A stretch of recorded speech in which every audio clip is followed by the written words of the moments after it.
नमस्कार, मैं हिमांशु मिश्रा और आप देख रहे हैं द इनसाइड स्टोरी।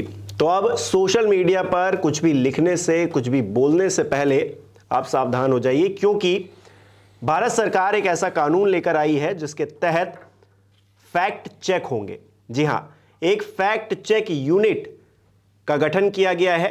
पीआईबी के अंडर यह काम करेगा और यह चेक करेगा कि आपने जो पोस्ट किया है या फिर आप जो वीडियो बना रहे हैं या फिर आप जो लिख रहे हैं, फैक्चुअली वो गलत तो नहीं है। और अगर सरकार के नजरिए से, उस फैक्ट चेक यूनिट के नजरिए से वो अगर गलत होगी तो फिर उस पर कार्रवाई भी हो सकती है, उसको लेकर सजा भी हो सकती है। तमाम चीजें हैं, इसको लेकर आज बात करेंगे। डॉक्टर संजीव त्रिवेदी जी हमारे साथ हैं। संजीव जी, इस फैक्ट चेक यूनिट को किस तरह से देखा जाए और किन के लिए खतरा? देखिए, सोशल मीडिया पर जो दुनिया भर के कंटेंट हैं, उस बारे में ये लागू नहीं होता है। ये कोई डांस करता है, ये कोई गाने गाता है, जो कोई टिकटॉक वीडियोस बनाता है, ये उस पर लागू नहीं है। ये लागू है जो गवर्नमेंट से संबंधित कुछ बातें हैं जिनके बारे में वो अपनी राय रखता है। और अगर हम इसको ऐसे समझें तो अप्रैल के महीने में सरकार ने अमेंडमेंट किया था। कुछ 6 अप्रैल को इस बार अमेंडमेंट किया गया था। और अमेंडमेंट जो आपका इंफॉर्मेशन टेक्नोलॉजी एक्ट है, हमारा information technology intermediary guidelines and digital media ethics code rules बनाई गई थी 2021 में। जैसा कि नाम ही कहता है, डिजिटल मीडिया एथिक्स कोड, यानी कि डिजिटल मीडिया में एथिक्स क्या फॉलो किए जाने चाहिए, उसको लेकर एक नियमावली का ये प्रस्ताव किया गया था। तो जाहिर है कि ये इस तरह की कोई चीज़ अभी तक सामने नहीं आई थी। हमारे पास आईटी एक्ट पहले से था। अखबार में आप क्या छाप सकते हैं, टेलीविज़न पे आप क्या दिखा सकते हैं, उसका अपना एक दायरा था। उसी दायरे में अब डिजिटल मीडिया को भी समाहित किया गया है, पहली बात। और दूसरी बात ये पाया जा रहा है कि ये तो मान लीजिए कि ये जो कानून बनाया गया, ये बनाया गया इलेक्ट्रॉनिक्स मिनिस्ट्री जो है भारत सरकार है उसके द्वारा। लेकिन अब तय कैसे होगा कि कहीं कुछ गलत तो नहीं है जो यूट्यूब पर अपलोड किया गया है। बहुत से लोग आजकल यूट्यूब पर समाचार और सरकार के फैसलों से जुड़े हुए ओपिनियन, राय रखते हैं। तो वो गलत है या सही है, या फिर कुछ ऐसी बात कही जा रही है जो कि मिसलीड करने की कोशिश हो रही है, तो उसको तय करने के लिए सरकार की दूसरी मिनिस्ट्री है सूचना और प्रसारण, ministry of information and broadcasting. और जैसा कि आपने बताया, आईएनबी जो है वो एक फैक्ट चेक यूनिट गठन करेगी, एफसीयू। उसका कुछ एक रूप अभी भी एग्जिस्ट करता है। तो फैक्ट चेक यूनिट जो है अब उसका एक लीगल बेसिस हो गया, एक कानूनी आधार हो गया।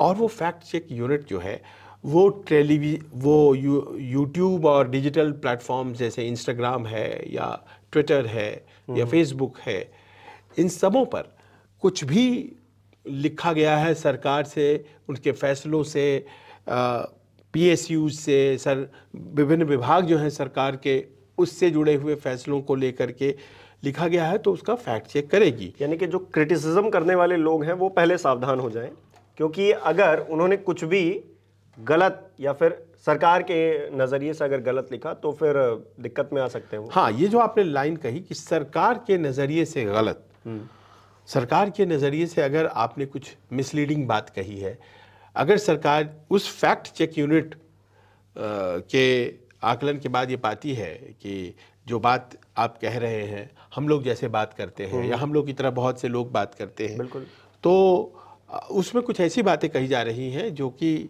फैक्चुअली इनकरेक्ट है सरकार के अनुसार, या फिर वो मिसलीड कर सकता है। ये वर्ड बड़ा भ्रामक है कि कोई मिसलीड कौन सी चीज़ कब कर सकती है, ये इंडिविजुअल सब्जेक्टिव ओपिनियन भी हो सकता है, लेकिन जो वर्ड है वो यही है।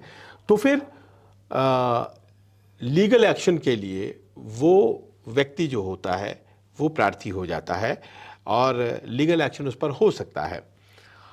अब दूसरा, अभी तक ये स्पष्ट नहीं हुआ है कि जो इंटरमीडियरी होता है, जैसे मान लीजिए कि आप तो कंटेंट क्रिएटर हो गए, सरकार उसको फैक्ट चेक कर रही है, पर प्लेटफॉर्म को इंटरमीडियरी कहते हैं। जैसे यूट्यूब है, एक प्लेटफॉर्म है जिस पर ये वीडियो देखा जा रहा है, बिल्कुल, या ट्विटर है जिसको वेक्स कहते हैं, उस पर वो इंटरमीडियरी है। तो इंटरमीडियरी को क्या आदेश दिया जाएगा, इस बारे में थोड़ी अभी स्पष्टता नहीं है।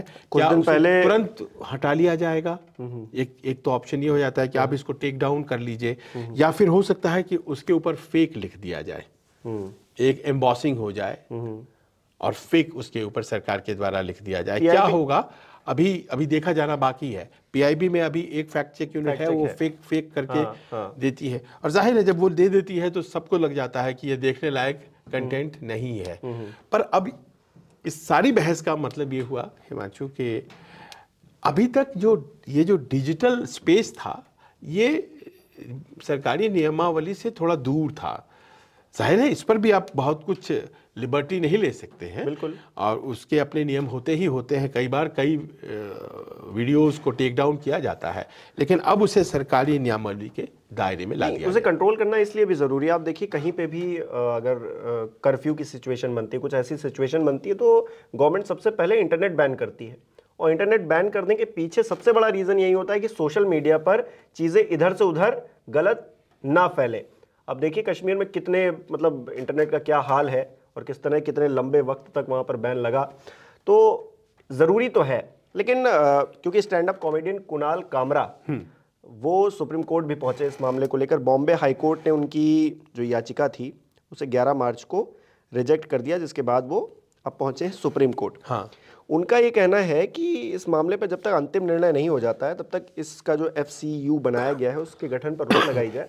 उनका तर्क ये है कि सरकार इसके जरिए अपनी मनमानी करने की कोशिश करेगी, कि किसी ने क्रिटिसाइज किया तो सरकार कहेगी नहीं, उनका ओपिनियन सही नहीं है, इनका जो कंटेंट है ये गलत है, या फिर इन्होंने जो लिखा है वो गलत है, हम इसे बैन कर रहे हैं या फिर उस पर जो कार्रवाई कर रहे हैं वो करेंगे। तो एक दबाव के तहत जो क्रिएटर्स हैं वो आ जाएंगे, और ऐसे में सरकार अपनी मनमानी जो है वो कर सकती है। एक तरह से सेंसरशिप की तरफ इशारा उन्होंने किया है। तो एक पक्ष ये भी है इसको कैसे देखें? अब देखिए आज की तारीख में जो मेन स्ट्रीम मीडिया है, टेलीविज़न और अखबार माना जाता है, इसके अलावा सोशल मीडिया की भी अपनी एक वजूद हो गई है। बहुत से लोग हैं जो आए दिन हम लोगों को मिल जाते, कहते हैं हमने टीवी देखना छोड़ दिया है, या हम अखबार नहीं पढ़ते हैं, हम तो सोशल मीडिया पर ही न्यूज़ एक्सेस करते हैं। क्योंकि सोशल मीडिया को लेकर के ये एक बात है कि चूँकि सोशल मीडिया को किसी सरकारी मदद की ज़रूरत नहीं होती है, तो वो जो है वो निष्पक्षता के साथ न्यूज़ रख सकता है। एक मान्यता है इस तरह की, और जाहिर है कि जो लोग सरकारी मदद लेते हैं, एडवर्टीजमेंट सरकार से लेते हैं, तो वो ऑब्जेक्टिव रिपोर्टिंग कैसे कर सकते हैं? तो वस्तुपरक अगर वो रिपोर्टिंग नहीं करते हैं तो फिर उसकी खबरों को हम क्यों पढ़ें? तो एक ओपिनियन ये बहुत स्ट्रॉन्ग है, जिसकी वजह से सोशल मीडिया का आज की तारीख में एक बड़ा स्ट्रॉन्ग स्पेस बन गया है। लेकिन ये भी सच है कि बहुत से लोग हैं जो ओवरबोर्ड जा रहे हैं, बहुत से लोग हैं जो बहुत कुछ ऐसी बातें भी कह रहे हैं जो सच्चाई से ज़रा हटके है। दूसरी बात ये भी है कि बहुत सी ऐसी चीज़ें भी कही जा रही हैं, बोली जा रही हैं, बनाई जा रही हैं, जो कि राजनीतिक फ़ायदे की गर्ज से की जा रही हैं। पर हैविंग सेड दिस, मैं ये भी कहना चाहूँगा कि प्रशासन में बहुत से लोग अति उत्साही, और उन लोगों ने हाल के दिनों में बहुत सामान्य कंटेंट क्रिएटर्स को परेशान भी करना शुरू कर दिया है, और वो लोग जाते हैं गिरफ्तार कर लेते हैं। या अभी मैं देख रहा था कि DM साहब उत्तर प्रदेश के किसी ज़िले के, तो वो कह रहे थे कि आपके पास जो है वो 2 धारी तलवार है, अगर कुछ भी भ्रामक पाया गया तो आपको धमकी दे रहा हूँ, बहुत सख्त कार्रवाई की जाएगी। तो लहजा बदल रहा है। हो सकता है कि सतर्क रहने की ज़रूरत हो, समझाने की ज़रूरत हो। कुछ लोग ओवरबोर्ड जा रहे हैं, और सोशल मीडिया को लेकर के उस तरह से ट्रेनिंग नहीं दी गई है जैसे अखबार और टेलीविज़न की हमारे देश में हुई थी। कोई भी व्यक्ति कहीं भी चालू हो जा रहा है। देखिए हम और आप जानते हैं न्यूज़ बनाना एक तकनीकी काम है, एक स्पेशलाइज्ड जॉब है। हर व्यक्ति जो है वो खड़े होकर के कंटेंट न्यूज़ का नहीं क्रिएट कर सकता है, लेकिन हम लोग बहुत से फैक्टर्स को ध्यान में रखते हैं जो ट्रेनिंग से आता है हम लोगों के दिमाग में। हमारा काम इन्फॉर्म करना है, कोई घटना हो गई है उस पर आग नहीं लगा देना है, लेकिन ये ऐसा होता नहीं है और वैसे लोगों को पकड़ा जाता है। लेकिन ये प्रशासन में भी देखा गया है कि कुछ बहुत ही अति उत्साही लोग हैं, और ऐसे में ये जो आप कह रहे हैं शंका, ये निर्मूल नहीं है। बहुत से लोगों को यूं ही गिरफ्तार कर लीजिए, कुछ दिनों तक उनको रखेंगे, फिर आप छूट जाइए। नहीं, ऐसे कई उदाहरण हैं। यही कह रहा हूं, तो ऐसे लोगों के ऊपर कर्म क्या है, इस कानून को और बारीकी से पढ़ना पड़ेगा कि आपने क्या सेफगार्ड्स लगाए हैं, बनाए हैं।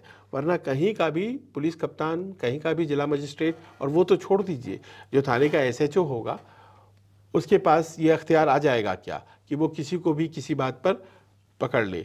कोई चीज़ लिखने के लिए, कोई चीज़ कहने के लिए, गलत अगर कह रहा है, तथ्यात्मक रूप से वो एक भ्रामक चीज़ बोली जा रही है या मिसलीड की जा रही है, तो वो तो बड़ा ओपन एंड शट केस है, उसमें तो कहीं कोई दिक्कत नहीं है। वो तो आप पकड़ ही सकते हैं, क्योंकि हमारे हाथ में ये जो कलम है, तो ये तो जब तक विश्वास है मेरे प्रति तभी तक ये कलम हाथ में है, वरना जिस दिन विश्वास टूटेगा हाथ से कलम छूट जाएगी। अच्छा, क्योंकि आज बात पत्रकारिता की भी हो रही है, सूचना की हो रही है विशेषकर, और आप मौजूद ही हैं, तो हमारे दर्शक ये ज़रूर समझना चाहेंगे उस दौर को भी जब आज़ाद नहीं हुआ था भारत, उस वक्त की पत्रकारिता, और आज़ाद हो गया उसके बाद की पत्रकारिता।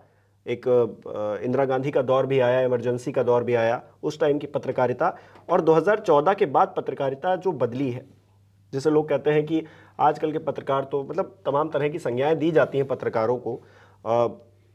क्या उस टाइम भी वैसा ही था, और क्या बदलाव असल में हुआ है? और आज जब सोशल मीडिया का दौर आया है, तब जब ये आईटी नियम ये लागू किए जा रहे हैं, तो उनको कैसे कंपेयर करेंगे उस वक्त के दौर से? देखिए, संक्षिप्त में ये बताना चाहूँगा, जब देश में आज़ादी की लड़ाई चली और तिलक और गोखले जैसे लोगों ने लिखना शुरू किया, तो पढ़ने वाला बहुत छोटा वर्ग था। बावजूद इसके लेखनी में इतनी ताकत होती है कि वो उस आज़ादी के आंदोलन को बड़ा करता चला गया। अंग्रेज़ों का ध्यान गया और उन्होंने कई एक्ट्स लाए जिसके तहत उन्होंने कर्ब किया। लेकिन उस टाइम पे सिर्फ इंफॉर्मेशन देने के लिए, हाँ, और कहा गया कि भाई आपकी प्रिंटिंग प्रेस हम जब्त कर लेंगे। हाँ, और कई बार किया गया कि अन्याय के बारे में भी नहीं लिखना है। तो उन्होंने एक तरीका निकाला, वो लगे तारीफ करने और व्यंग्यात्मक लहजे में लिखना शुरू कर दिया कि आज अंग्रेजी हुकूमत की दया फला इलाके में हुई है ना, और वहाँ पर एक ऐसा व्यक्ति, उसके साथ कुछ इस तरह का उसे प्रसाद दिया गया जिसकी वो कल्पना भी नहीं कर सकता था। अब देखिए, शब्दों में आप देखिए तो कहीं भी ऐसा नहीं है कि इसमें आप अंग्रेज़ों को अटैक कर रहे हैं, लेकिन समझने वाले समझ गए, ना समझे वो अनारी है। तो इस तरह से उन्होंने लिखना शुरू किया। बड़ा संघर्ष था कि वो प्रकारांतर से लिखा करते थे, वो लिखते थे वही बात, लेकिन शब्दों का चयन ऐसा होता था, उनकी विद्वता थी कि वो ऐसे शब्दों का चयन करते थे ताकि ये न लगे कि आप सीधे अटैक कर रहे हैं। इस तरह से उन्होंने आंदोलन को जिंदा रखा।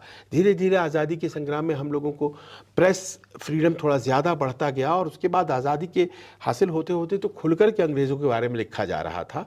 कई अखबार छप रहे थे और जो लोगों तक पहुंच रहे थे। यंग इंडिया अखबार गांधी जी छापा करते थे, और इस बात को सब लोग मानते हैं कि वर्नाकुलर प्रेस जो होता है, जो स्थानीय भाषाओं का प्रेस होता है, उसने तो कमाल किया था। आज़ादी के बाद आपने सही याद दिलाया, इमरजेंसी का काल आया। इमरजेंसी के काल में इंदिरा जी ने इमरजेंसी जैसे ही लगाई, सारे पत्र पत्रिकाओं के ऊपर रोक लग गया सरकार के बारे में कुछ भी लिखने से, और विरोध दर्ज करने का एक ही माध्यम रह गया कि एक बड़ा ही नामी राष्ट्रीय अखबार जो आज भी चलता है, उसने अपने एडिटोरियल को एकदम सफ़ेद रहने दिया। उसने एकदम सफ़ेद और ऐसे ही जाने दिया, अखबार छाप दिया।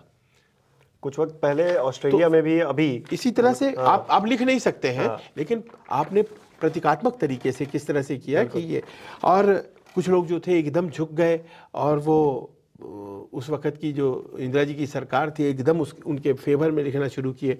बाद में जब जनता पार्टी की सरकार बनी तो आडवाणी जी से एडिटर्स मिलने गए, हम लोगों ने पढ़ा है। तो आडवाणी जी ने, भाई इंदिरा जी की सरकार चली गई थी, तो आडवाणी जी ने कहा कि आइए और मुलाकात करते हैं। वो सूचना और प्रसारण मंत्री थे, इंफॉर्मेशन एंड ब्रॉडकास्टिंग मिनिस्टर। जाहिर है पत्रकारिता का उसी से लेना देना होता है। तो उन्होंने कहा कि पत्रकारों ने कहा कि अब थोड़ी सी आज़ादी की सांस ले सकते हैं, अच्छा हुआ आप लोग आ गए। तो उन्होंने एक व्यंग्य किया था जो आज भी कोट किया जाता है। उन्होंने कहा था कि she wanted you to bend and you started crawling. वो तो चाहती थी कि आप झुक जाए, आप रेंगना शुरू कर दिए। तो वो दौर भी है, झुक गए लोग, बहुत कमज़ोर पड़ गए।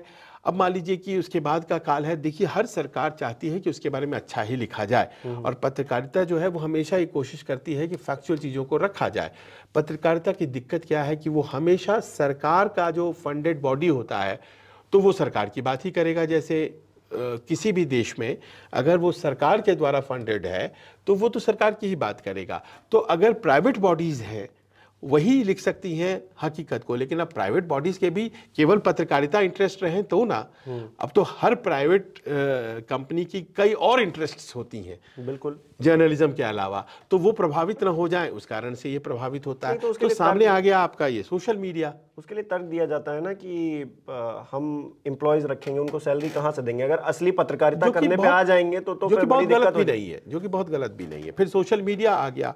अब सोशल मीडिया से लोग जुड़ गए, पत्रकार बन गया, आम आदमी हो गया। पर इसमें ये हो गया कि ज़बरदस्त बैटिंग की जाने लगी, हर बॉल चौके छक्के पर ले जाया जा रहा है। वो जो एक रिस्ट्रेन होता है बैटिंग में, लंबे इनिंग्स खेलने के लिए रिस्ट्रेन भी चाहिए। आप कितना रिस्ट्रेन होकर के खेलते हैं वो भी बहुत इंपॉर्टेंट है। आप सहवाग की तरह खेलेंगे, सेंचुरी भी मार सकते हैं और तुरंत आउट भी हो जा सकते हैं। तो इस बात को रोकने के लिए लाया गया है। बस इतना ही है कि एक अविश्वास सा ना हो कि भाई कोई भी अच्छी बात भी कहूँगा तो पकड़ा जाऊँगा, अगर वो थोड़ी नागवार किसी को गुजरेगी, प्रशासन में बैठे व्यक्ति हमको धर लेंगे और हमारा तिया पाचा हो जाएगा। तो इस तरह की स्थिति नहीं बननी चाहिए। रेगुलेशन, सेल्फ रेगुलेशन नहीं हो पा रहा है, ये बात तो हकीकत है। सेल्फ रेगुलेशन नहीं हो पा रहा, the kind of content that is being created, but at the same time there are very good contents being created. ये तो हकीकत है ना, बिल्कुल बहुत अच्छे अच्छे कंटेंट। लेकिन वहीं तो अविश्वास इस चीज को लेकर है कि सरकार अगर उस चीज को फैक्ट चेक करेगी तो सरकार अपने नजरिए से देखेगी। वो एक 69 वाला वो बनाया जाता है कि आपको 9 दिख रहा है, मुझे 6 दिख रहा है, 6 या 9 बना के। तो ये इसका मतलब हिमांशु, परीक्षा केवल पत्रकारों की ही नहीं है, सोशल मीडिया पर लिखने, कहने और बोलने और लिखने वालों की ही नहीं है, ये परीक्षा शायद सरकार की भी है। हाँ, सरकार की भी परीक्षा। और क्योंकि मैंने इस बात का जिक्र इसीलिए किया, मैंने जानबूझ के इस बात का जिक्र किया कि आजादी से पहले, हालांकि ये मेंशन कर दिया जाए, आपने कुणाल कामरा की बात की थी, और कुणाल कामरा साहब ने ये कहा था कि सरकार को रोका जाए, अदालत से कहा उन्होंने कि रोक दिया जाए इनको। एडिटर्स गिल्ड भी गया, और उसने भी कहा रोका जाए। बॉम्बे हाई कोर्ट ने कहा जी नहीं, हम ये नहीं रोकेंगे, सरकार को कानून बनाने का अधिकार है, सरकार ने कानून बनाया है। तो वो सुप्रीम कोर्ट आ गए, और सुप्रीम कोर्ट में ये सुनवाई है। ये सुनवाई सुप्रीम कोर्ट में गुरुवार को है, यानी कि कल है ही, आज ही उस कानून को नोटिफाई कर दिया गया है। तो सरकार समझ रही थी कि कहीं ऐसा ना हो कि सुप्रीम कोर्ट रोक लगा दे, तो उन्होंने पहले ही नोटिफाई कर दिया है। पर यह है कि अगर सुप्रीम कोर्ट के सामने आता है और सुप्रीम कोर्ट अपनी प्रतिक्रिया देता है तो वो देखने वाली बात होगी। बिल्कुल। तो आज़ादी से पहले भी बेड़ियां तो कलम पर थीं, और कहीं ना कहीं थोड़ा जो उस पर दबाव बनाने की कोशिश हम हर दौर में रही है, और ऐसे में आज भी उस दौर से हम हैं जब जहाँ पर चीज़ें कई बार नज़र आता है ऐसा कि दबाव बनाने की कोशिश की जा रही है। लेकिन सरकार क्योंकि कानून लेकर आई है तो हम ये उम्मीद लेकर चल रहे हैं कि जो गलत कंटेंट समाज के लिए भी गलत है, सिर्फ सरकार के लिए नहीं, सरकार के नज़रिए से नहीं, जो समाज के लिए गलत है उस पर भी रोक लगेगी। तो उसे सिर्फ नेगेटिव देखना ठीक नहीं रहेगा, पॉजिटिव भी देखना चाहिए। लेकिन जनता जनार्दन आप हैं, और चुनाव से पहले क्योंकि ये चीज़ लेकर आई गई है, तो आपके मन में क्या है इस नए फैक्ट चेक यूनिट को लेकर जो कि PIB के अंडर काम करेगी? हमें कमेंट करके ज़रूर बताइए। बहुत बहुत शुक्रिया।